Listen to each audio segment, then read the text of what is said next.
Have you ever found yourself staring at the ceiling at 2 a.m., wondering if your savings will truly last? Maybe it's not just about the money, but about the freedom. Knowing that you can make your own choices, live on your own terms, and not have to depend on anyone. That feeling, that independence, is something we all want to hold on to as we get older.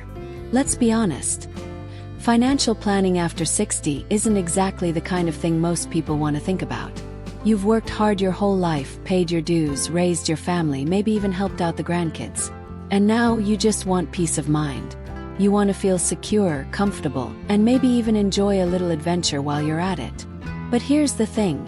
You don't need a mountain of money to live well after 60. What you need is a plan. A simple, practical approach that puts you back in the driver's seat. And today, that's exactly what we're going to talk about. In this video, we're going to walk through 4 key steps to help you stay financially independent and confident well into your golden years. And don't worry, there's no complicated math, no lectures, and definitely no judgment. Just real, down-to-earth advice, like the kind you'd get from a trusted friend over a cup of tea. So let's start right at the beginning. The first step to financial freedom after 60 is knowing exactly where you stand. Think of it like taking a snapshot of your current life. What's coming in, what's going out, and what you've got saved for later. It might not sound exciting, but it's powerful. Many people avoid looking closely at their finances because they're afraid of what they might find. But the truth is, clarity is comforting. When you finally see the full picture, you can breathe easier. You're not left wondering anymore. Start by jotting down your monthly income. Maybe it's Social Security, a pension, rental income, or a part-time job you enjoy. Then list your regular expenses. Everything from your mortgage or rent to groceries, utilities, phone bills, and even that morning cup of coffee you treat yourself to. Don't forget the annual costs like property taxes, insurance, or car maintenance. Once you've got it all laid out, take a step back and really look at it. You might notice you're doing better than you thought. Or maybe you'll see a few areas where you could trim the fat. Subscriptions you don't use or things you're paying for out of habit. Either way, that one exercise can give you a solid foundation. You're no longer guessing. You're in control. Now, once you know where you are, the next step is to make your money last. After all, we're living longer than ever, and that's a beautiful thing. But it also means our money needs to stretch a little further. One of the biggest fears people have after 60 is outliving their savings. But here's a little secret. It's not just about how much you've saved. It's about how you use what you've got. This is where being intentional really matters. Think of your savings like a garden. You don't want to pick all the fruit at once. You want to harvest it gradually so it keeps feeding you season after season. If you haven't already, this is a good time to think about how you're drawing from your retirement accounts or savings. Are you taking out more than you need? Could you spread things out a little more? Could you downsize just slightly to lower your expenses without sacrificing comfort? Even small changes like moving to a smaller space, driving a more fuel-efficient car, or cooking more meals at home can make a noticeable difference in how long your money lasts. And don't think of these changes as sacrifices. Think of them as swaps that give you more freedom. Because that's what this is all about. Living the life you want without the stress. And speaking of freedom, let's talk about something that often goes unspoken. The importance of having a little cushion. Life after 60 can be full of surprises. Leaky roof, an unexpected medical bill, a grandchild who needs a little help with college. These things come up, and when they do, having an emergency fund can make all the difference. Now, I'm not talking about stashing away tens of thousands overnight, but setting aside even a small amount each month. $50, $100 can add up over time. Keep it somewhere separate, easy to access, but not so easy that you'll dip into it for everyday spending. This little safety net doesn't just protect you financially, it gives you confidence. You know that if something comes up, you're ready. And that kind of peace of mind, it's priceless. But the real key, the thing that brings it all together, is mindset. It's realizing that financial independence after 60 isn't about having more.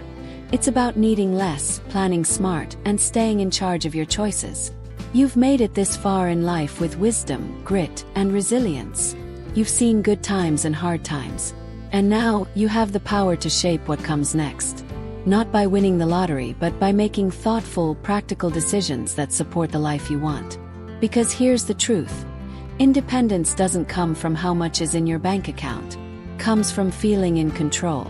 From knowing that your needs are covered, your future is considered, and you're not relying on anyone else to get by. Now that we've talked about understanding your finances, making your money last, and building that safety net, it's time to keep moving forward. Because independence after 60 isn't just about surviving, it's about thriving.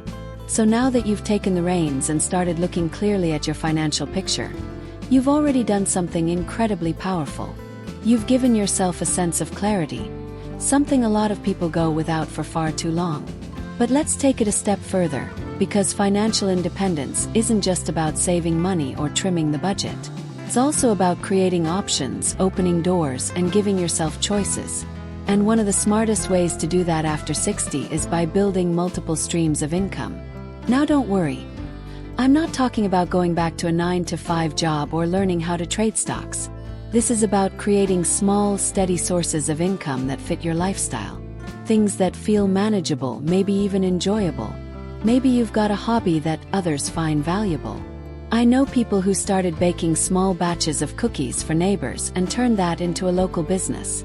Others who've sold crafts online, done light consulting from home, or even rented out a spare room or garage.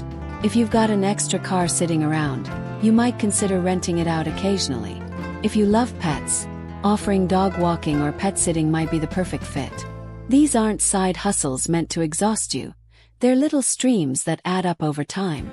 And even if you're not interested in earning money that way, it's worth reviewing if any of your current assets can work for you.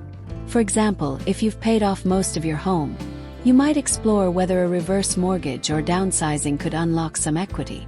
Not for splurging, but for giving yourself more breathing room. The beauty of extra income after 60 isn't in how much it adds up to. It's in the peace of mind it gives you. Knowing you have a backup, a little cushion that doesn't depend on anyone else. That's real independence. Now, while we're talking about peace of mind, let's not ignore the elephant in the room. Healthcare costs. It's one of the biggest concerns for people in their 60s and beyond. And for good reason. A single hospital stay, even with insurance, can feel like it's draining your savings in one shot. But here's the thing, you're not powerless. One of the best things you can do for your future self is to get ahead of the curve. Take a moment to really understand your healthcare coverage. Whether it's Medicare, private insurance, or a mix. Look at what's covered, what's not, and what supplemental plans might make sense for you. Yes, it might mean sitting down for an hour and doing a little research, but that hour could save you thousands or more over the next few years. Also, don't underestimate the value of prevention. Staying healthy isn't just good for your body, it's good for your wallet. Things like walking every day, staying hydrated, eating balanced meals, and staying connected with others can help you avoid costly health issues later. It might sound simple, but prevention is often the most powerful and affordable form of care. And here's something that's often overlooked when we talk about financial planning. Conversations. Yep, good old-fashioned, heart-to-heart talks with the people who matter most. These conversations might not be easy, but they are incredibly important. If you have adult children or other loved ones who might be involved in your care later in life, it's a good idea to talk with them now, while things are calm, not when there's a crisis. Let them know what your wishes are, what you've planned for, what kind of help you might need or might not need. These aren't just financial decisions. They're emotional ones. And when everyone is on the same page, it can prevent misunderstandings down the road. You don't have to share every detail, just enough so that your family understands your plan, respects your independence, and knows how they can support you without taking over. Because your life, your choices, and your dignity still come first. These kinds of conversations are actually one of the most empowering things you can do for yourself. They say, I'm still steering this ship. I've got a plan. And I'm thinking ahead. That's what financial independence really looks like. It's not just about having money in the bank. It's about being the one who decides how you live. And if you're thinking, well, I wish I'd started this sooner, Don't waste a second on regret. The best time to take control is right now, today. You don't need to fix everything overnight. You just need to keep moving forward one step at a time. Even if you start small, like reviewing your insurance plan, calling your bank to ask about better account options, or simply writing down your monthly expenses, you're building momentum. And momentum creates confidence.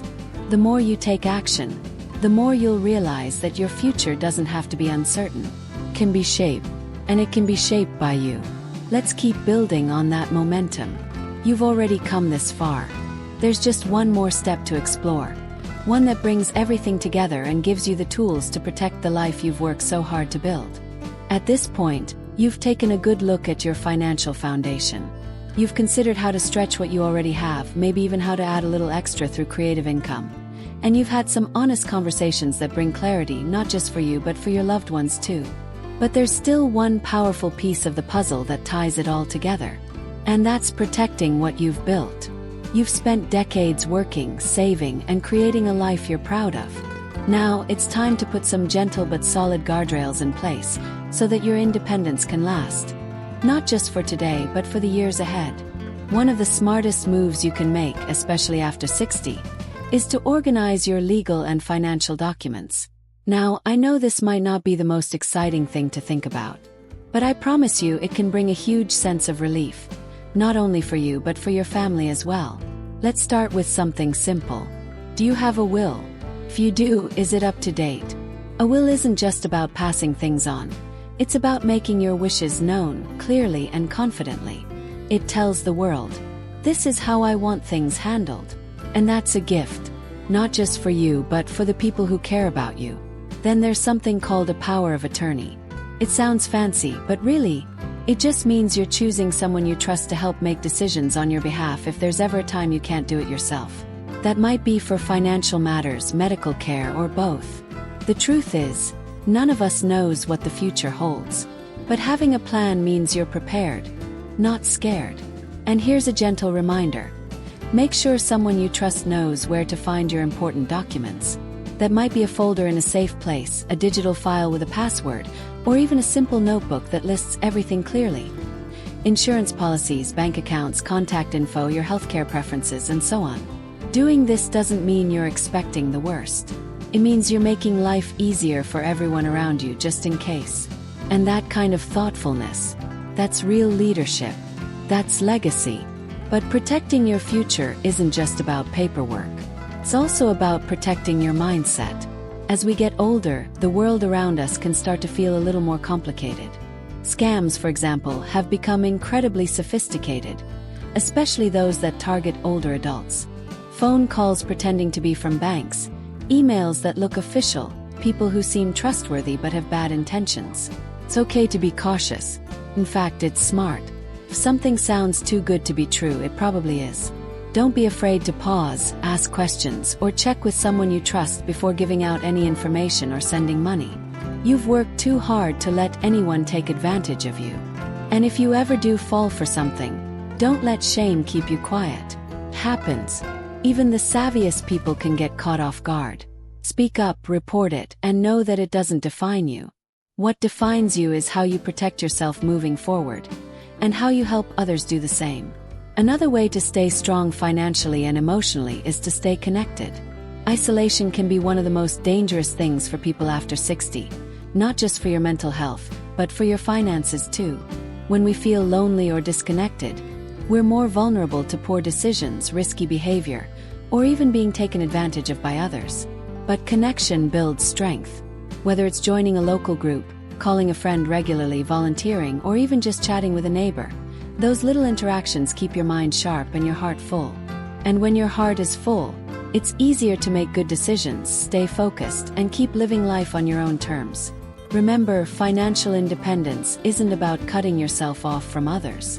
It's about making sure you're never in a position where you have to rely on someone just to get by. You can still ask for help when you need it, and we all do from time to time, but it comes from a place of choice, not desperation. That's the kind of independence that brings real peace. Not just for you but for everyone around you. Because when you're standing strong, everyone benefits. You become an example, a source of wisdom, and someone who others look to. Not just for advice but for inspiration. And here's the beautiful part. It's never too late to start. Whether you're 61 or 91, every small step you take adds to the life you want to live. You don't have to be perfect. You just have to be intentional. So let's take a breath together. Right here, right now. You've already started this journey. You've faced the unknown, asked the tough questions, and chosen to take control. That's no small thing. That's courage. And that courage will carry you forward into a future where you call the shots, where you feel secure, and where you live life with the freedom you've earned. If this conversation resonated with you, I'd love to hear your thoughts. What's one step you've taken or want to take to feel more independent in your life after 60? Share it in the comments below. Your experience might inspire someone else watching this today. And if you found this video helpful, go ahead and give it a thumbs up. Subscribe to the channel for more practical, uplifting content designed to help you live your best life, no matter your age. 'Cause remember, this is your time. You've given so much to others. Now it's your turn to create a life that feels free, joyful, and completely your own. Here's to living with confidence, clarity, and independence at every age.